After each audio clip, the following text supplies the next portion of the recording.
嗨，欢迎回到99的沙发漫游频道。那最近雅比呢是经常下雨，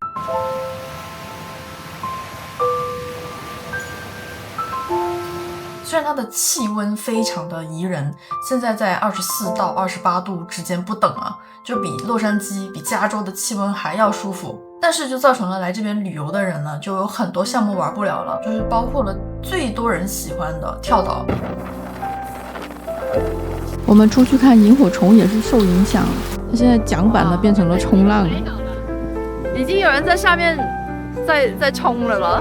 有个小房子，外面那个雨有点太大了。还有最近那个海鲜，因为刮风，就是台湾那边刮台风，这边有个台风尾，那个捞海鲜的船就一直没有出去。那一下雨呢，这些热带水果也都减产。但是我们发现了一个只有下雨才好玩的项目，那就是 ATV 越野。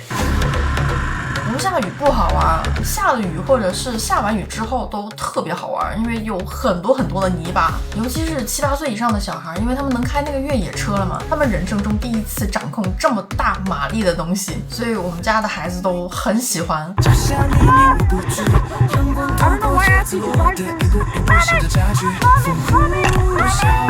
那就带大家兜一下我们去玩的这个项目吧。在开始之前，别忘了点赞、订阅，还有开启小铃铛。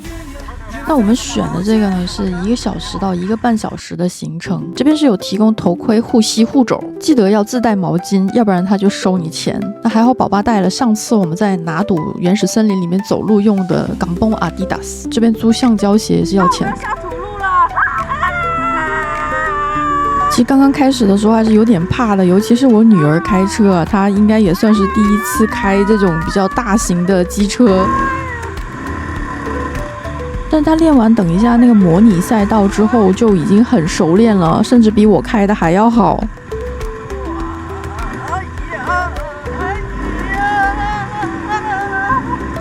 其实原本我还担心就是小孩子会不会觉得这个太过狂野了，但是我的担心完全都是多余的，他们超爱。哇，我们现在那个全都是泥巴。再多泥巴也不用担心，因为这边是有男女分开的洗手间，可以给你洗澡的，有热水洗澡，但是记得带一个塑胶袋装你的脏泥巴衣服。不要小看这一段练习的过程啊，这个练习场其实是让你和这个机器结合，有掌控它的能力。那这整一段呢，我都是给我女儿在练，之后就造成了我差点开进雨林的悲剧。如果是玩双人的越野，我建议每一个上车的人，只要你要开车，你必须要开一圈才能掌控这个机器。这台 ATV 的马力是200cc。手已经很脏了，我们要上山了，上山按油门。那我女儿11岁，已经可以完全掌控这台机器了，她开的比我还要好啊。那我们家小弟弟8岁也是可以的。下山按刹车，下山要按刹车。只要孩子的手能够抓得住这个刹车的话呢，其实他就已经完全可以控制这一台机器了。但是有时候还是会少少的失控啊。他们的赛道已经做了很周全的保护措施，就算撞也是碰碰车这样子。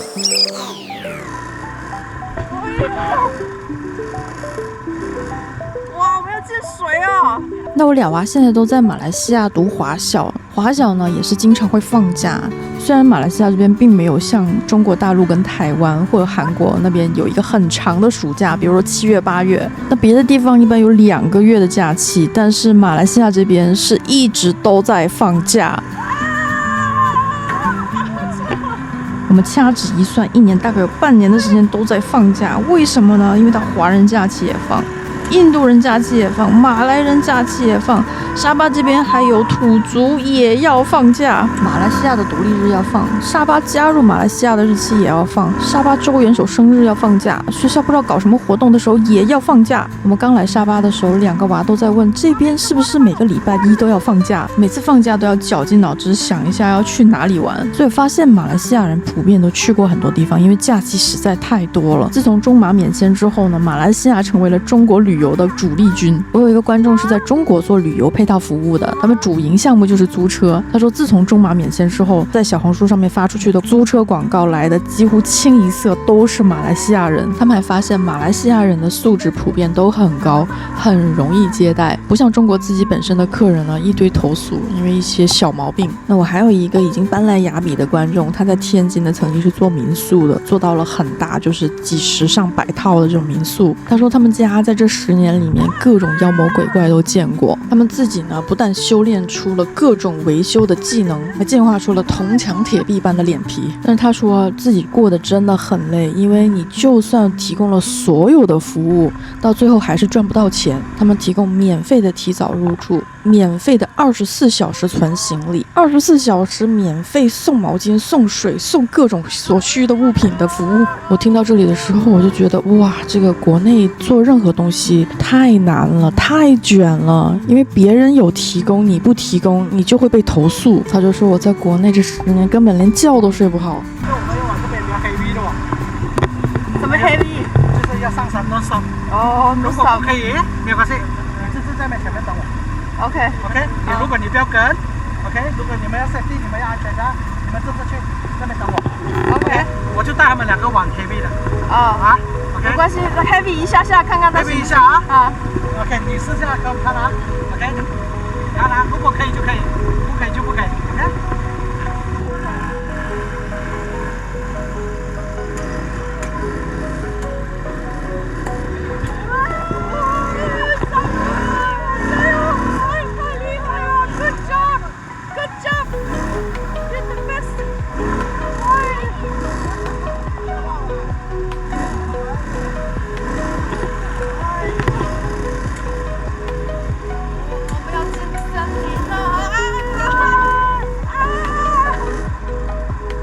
那再继续说马来西亚这个民宿的情况，因为他去了吉隆坡旅游嘛，然后呢，他就去到了吉隆坡的一个民宿，就发现说，他的朋友在那边运营的非常好，然后他就问他朋友说，这个能不能做？他这个做民宿的朋友就说，我只拿出了在国内做民宿1/10的努力，就已经做到了这边的 top 1。他就说，全球最难服务的就是中国客人，因为他们在国内被保护的太好了。比如说在国内，如果你住民宿，在床的里面发现1根毛发的话，是全部要免单的，而且所有的墙缝里面，包括冰箱的缝缝里面，全部都要擦得干干净净，要不然被发现有不干净的地方，也是要免单的。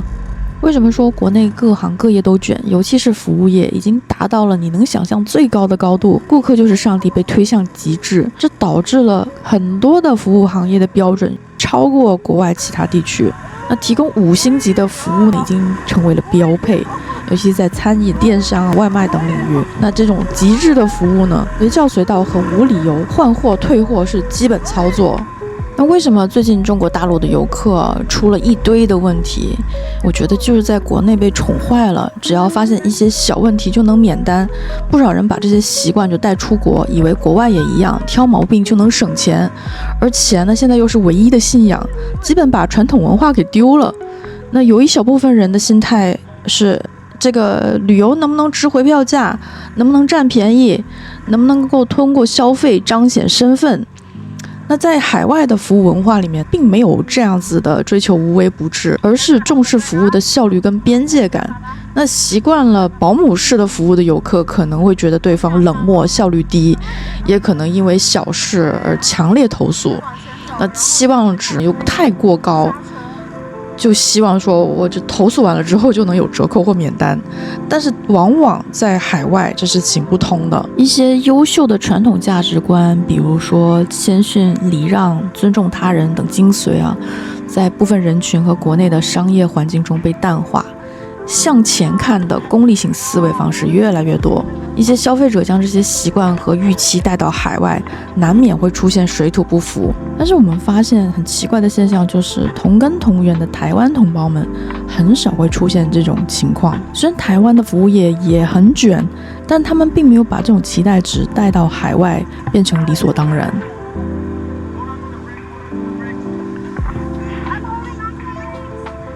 这一段是我觉得整个越野旅程里面最难的，就是慢慢的往下滑这个斜坡，因为呢要非常的慢，你就感觉好像整个人要掉下去的这种感觉。但是呢还好前面是一个对着一个，就是慢慢的滑下去。滑下去到的这片平地呢，是所有小孩都超爱的，因为他们可以自由的飞翔。那我基本上把这个越野的路线都给大家录下来了，有需要约的记得进群。他们这边场地呢非常的大，大概有75英亩。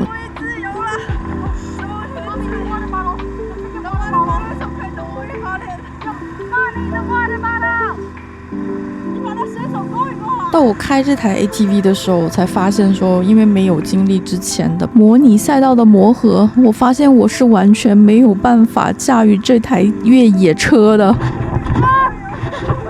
所以如果是双人要玩的话呢，2个人都要至少要走一圈那个模拟赛道。再讲到为什么我觉得马来西亚人的普遍素质都比较高呢，是因为这边真的有道德教育这个课是当主科来上的。像马来西亚的高中毕业文凭 SPM 呢，它有6门课必须要考，其中一个就是道德教育。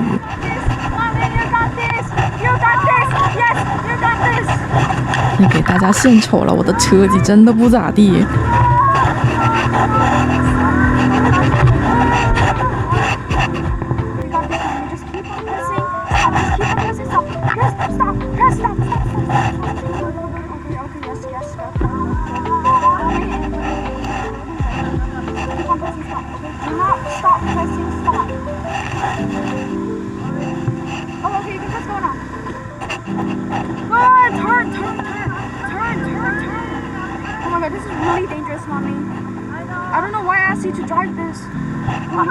我被我后面的小 backseat driver 投诉啊！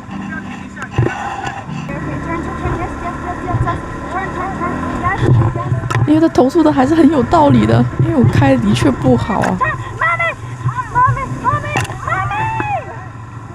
对，我们整个卡到树丛里面了，需要前面的向导来帮忙把这个车给拎出来。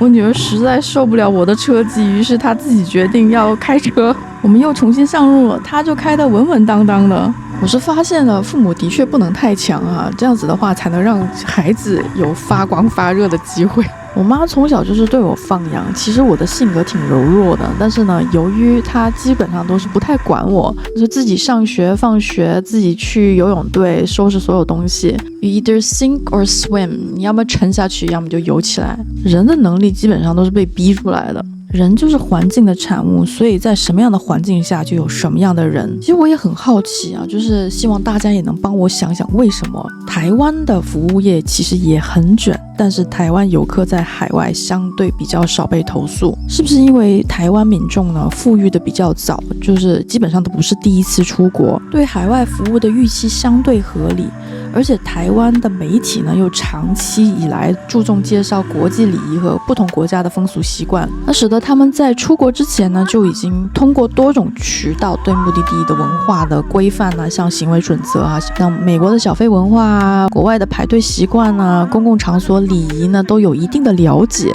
这个好玩了，这个。不了了，这个如果下雨更好玩了。Next time你可以再来呀。这更好玩了。刚刚我给你讲，一边冲凉一边玩。shower。哎呀。虽然我们现在看到了中国旅客带来了很多问题，但是我相信随着时代的进步，一定会有改善。与其去投诉这些客人，不如一起珍惜国内服务业带来的便利与舒适，也尊重不同国家的服务文化，既追求高品质的生活，也不被单纯的物质消费所定义。我们只是跑了1/3的路罢了。啊？哎呦，那边还有一个，后面还有一个咯。只是跑了1/3啊。总共4条 lane， 1 2 3 4。所以我们跑的是最容易的。最容易的。哎呦，我最容易都已经是都不行了。小弟弟自己一个人。都已经看到这儿了，别忘了点赞、订阅，还有开启小铃铛。那这个视频我也分享到了我所看到的、我所了解到的中国的服务行业与海外服务行业的不一样的地方。以中国人这么强的学习能力和更多媒体的报道，我相信在不久的将来，整体的情况会改善。真正的富裕不仅是财富的积累，更是一种内在的充盈、得体的举止和对多元文化的理解与尊重。